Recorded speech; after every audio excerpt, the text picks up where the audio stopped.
언제 먹는 것이 가장 좋으냐, 공복에 먹는 게 좋으냐, 식후가 먹는 게 좋으냐, 뭐 이런 질문들은 사실 어느 강연이나 어느 자리에서도 항상 나오는 질문들 같습니다. 그만큼 헷갈려 하신다는 얘기고, 그만큼 전문가라고 나와서 하시는 이제 얘기들이 다 좀 제각각이다 보니까 이로 인해서 좀 헷갈려 하시는 것 같습니다.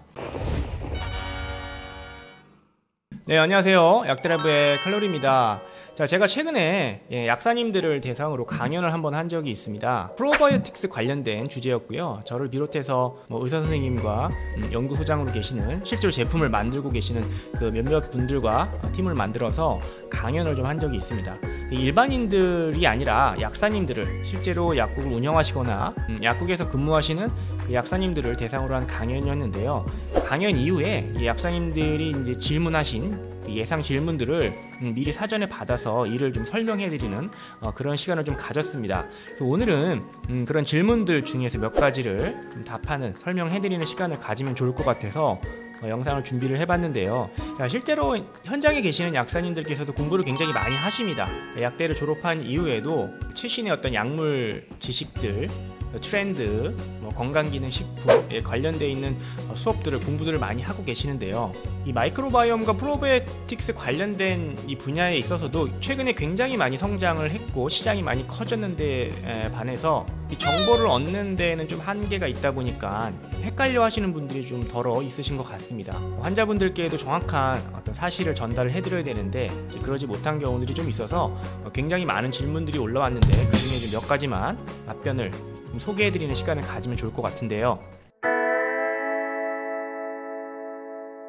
자, 먼저 이 유산균, 그 프로바이오틱스라고 얘기하는 그 유산균이 언제 먹는 것이 가장 좋으냐, 공복에 먹는 게 좋으냐, 식후가 먹는 게 좋으냐, 뭐 이런 질문들은 사실 어느 강연이나 어느 자리에서도 항상 나오는 질문들 같습니다. 그만큼 헷갈려 하신다는 얘기고, 그만큼 전문가라고 나와서 하시는 이제 얘기들이 다 좀 제각각이다 보니까 이로 인해서 좀 헷갈려 하시는 것 같습니다. 사실 유산균이 이제 위를 통과를 하다 보니까 이 위산과 어떤 담즙산 이런 것에 의해서 균이 죽는 어떤 그런 경우들이 생기고, 이로 인해서 실제로 살아있는 균주가 장으로 얼마나 갈 것이냐, 그래서 얼마나 효과를 낼 것이냐, 이게 관건이다. 그래서 언제 먹는 게 좋냐, 뭐 이런 얘기들이 많이 나오고 있는데요.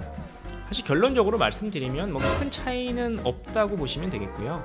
일단 그 제품으로 만들어지는 균주들이 일반적으로 담즙산이나 위산에 좀 강한 그런 균들을 선별해서 제품을 만들었기 때문에 웬만해서는 잘 통과를 하는 편이고요. 물론 죽는 경우들이 있죠. 하지만 효과를 내기에는 충분한 양들이 장으로 이동을 하기 때문에 큰 걱정을 안 하셔도 될 것이고요. 또 유산균이 위산에 죽는 경우를 최소화하기 위해서 위산이 너무 강할 때, 그쵸, 이제 식사하고 바로 먹으면 위산이 막 나오기 시작하니까 그때 먹으면 안 좋다, 그래서 공복에 먹는 게 좋다, 뭐 이렇게 얘기하시는 경우들도 있고, 또 반대로 우리가 음식을 먹으면 그 위산에 대해서 위산이 좀 이렇게 중화되기 때문에 오히려 식후가 더 낫다, 뭐 이렇게 얘기하시는 분들도 있죠. 또 사람마다 위산 분비의 어떤 패턴이나 정도가 조금씩은 다르기 때문에 이거를 일반화해서 언제 더 먹는 게 좋다, 나쁘다, 뭐 이렇게 얘기하기 조금 어렵습니다. 그래서 그거보다는 일단 섭취를 하는 데 있어서 열심히 꾸준하게 정기적으로 잘 섭취를 하시는 것이 중요하고, 식후냐 식전 이거를 고민할 바에야 그냥 속 편하게 마음 편하게 그냥 잘 챙겨 드시는 게 좋겠다, 이렇게 말씀을 좀 드리고 싶습니다. 또 균수가 많은 게 좋은 것이냐, 그렇죠, 제품마다 1억, 10억, 100억 그 이상의 균주들이 들어있는 제품들이 있다. 어느 게 더 좋은 거냐, 균주가 이제 제품을 선택하는데 그만큼 중요하냐, 뭐 이런 질문도 좀 있었는데요. 사실 균주가 무조건 많이 들어온다고 좋은 건 아닙니다. 더 세다고 좋은 건 아니고요. 오히려 너무 많은 양이 들어오면 장에 어떤 문제를 또 일으킬 수도 있기 때문에 단순히 양이 중요하다, 많다라고 더 좋다라고 얘기하기는 좀 어렵고요. 또 우리가 제품을 만드는 데 있어서 어떤 유산균이 예를 들면 다이어트 효과가 있다, 그래서 이제 제품이 나오지 않습니까? 그 균주를 가지고 일단 동물 실험부터 했을 겁니다. 그쵸? 마우스 실험이나 이런 동물 실험부터 한 다음에 어느 정도 균수가 마우스가 섭취를 했을 때 다이어트 효과가 있었다, 이런 데이터들을 기반을 해서 제품을 만드는 것이기 때문에 이거보다 무조건 더 많이 먹는다고 좋은 건 아니겠고요. 잘 알려져 있는 균주를 이용해서 만든 제품이라면은 그 정량을 나와 있는 대로 드시면 되겠고요. 물론 조금 더 드시고 덜 드시는 건 괜찮겠지만은 무조건 균수가 높은 게 좋은 제품이다라는 인식은 좀 없어졌으면 좋겠습니다. 또 프리바이오틱이 좋냐, 뭐 포스트바이오틱스가 좋냐, 뭐 이런 질문들도 좀 있었는데요. 우리가 프로바이오틱스, 포스트바이오틱스, 신바이오틱스 용어들이 진행이 되면서 이게 뭔가 최신의인 것처럼 더 좋은 것처럼 마케팅이 되다 보니까 포스트바이오틱스를 꼭 먹어야 된다, 이게 효과가 진짜다, 이게 찐이다, 뭐 이런 얘기를 하시는데, 사실 이건 이제 마케팅적인 측면에서 하는 이야기들이고요. 사실 별 의미가 없습니다. 근데 최근에는 이 포스트바이오틱스의 어떤 과대, 그렇죠, 과대 광고로 인해서 아예 건강기능식품에서 포스트바이오틱스라는 문구가 삭제되었습니다. 이게 쓰면 안 되는 거죠. 그리고 기능성에 대해서 삭제가 됐죠. 실제로 포스트바이오틱스 연구들이 많이 되고 있긴 하지만은 실제 건강기능식품에 적용해서 제품을 만들기에는 아직 한계가 있기 때문에 최근에 나온 제품들의 이런 문구들이 많이 있다 보니까 이게 더 좋은 거다라고 생각을 하시겠지만, 사실 그렇지 않다라는 점이죠. 결국 포스트바이오틱스 너무 현혹되지 말자, 너무 믿지 말자, 그런 좀 이야기들도 좀 있었습니다. 자, 오늘 영상에서 소개해드릴 마지막 질문은 이 낙산균에 대한 이야기였습니다. 최근에 낙산균에 대한 제품들이 나오기 시작을 했고, 이 관심이 높아지면서 낙산균이 어떤 거냐, 낙산균이 유산균과 더 좋은 거냐, 아니면 같이 먹어도 되느냐, 뭐 이런 질문들이 좀 있었는데요. 사실 낙산균은 유산균이랑 좀 다르죠. 그쵸? 낙산균이죠. 낙산을 만들어내는 균, 유산을 만들어내는 균, 유산균. 이게 좀 다른데요.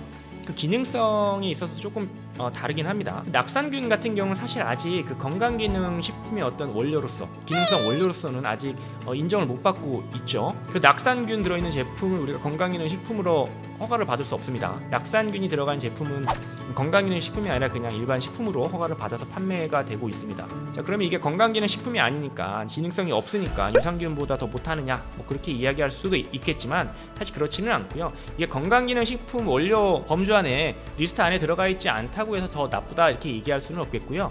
이 낙산균 또한 예로부터 굉장히 많이, 그렇죠, 굉장히 많이 사용해오던 균주고, 일본에서는 거의 한 1900년도 초에 사실 개발이 돼서 균주가 밝혀져서 그때부터 제품화돼서 먹었던 그런 식품이거든요. 근데 우리나라에서 이제 최근에 K 낙산균이다 해서, 그러니까 우리나라에서 직접 낙산균을 분리해서 그걸 가지고 실험을 했더니 일본에서 수입해오던 그 균주보다 훨씬 더 기능이 좋다. 그래서 우리가 이제 자체적으로 이 낙산균을 생산해낼 수 있고 제품화할 수 있다, 뭐 그런 얘기고, 최근에 그런 제품이 많이 나오는 거죠. 그래서 우리나라에서 나오는 최근의 낙산균 제품은 다 이제 K 낙산균으로 만들어진 제품들인데, 뭐 간단하게 낙산균의 효능에 있어서 그 장점막, 장세포의 어떤 에너지원으로 쓰이기 때문에 우리가 장세포, 장벽을, 쉽게 해서 장벽을 좀 튼튼하게 유지하는 데 도움이 된다. 우리가 보통 장이 좀 헐거워지거나 느슨해지거나, 또 좀 심하게 얘기하면 구멍이 뚫리거나 누수가 생겼다, 이런 표현 하지 않습니까? 그렇게 되면 이제 여러 가지 문제가 생기기 때문에 이런 면을 좀 예방할 수 있겠다라는 측면에서 좀 도움이 될 수 있겠고요.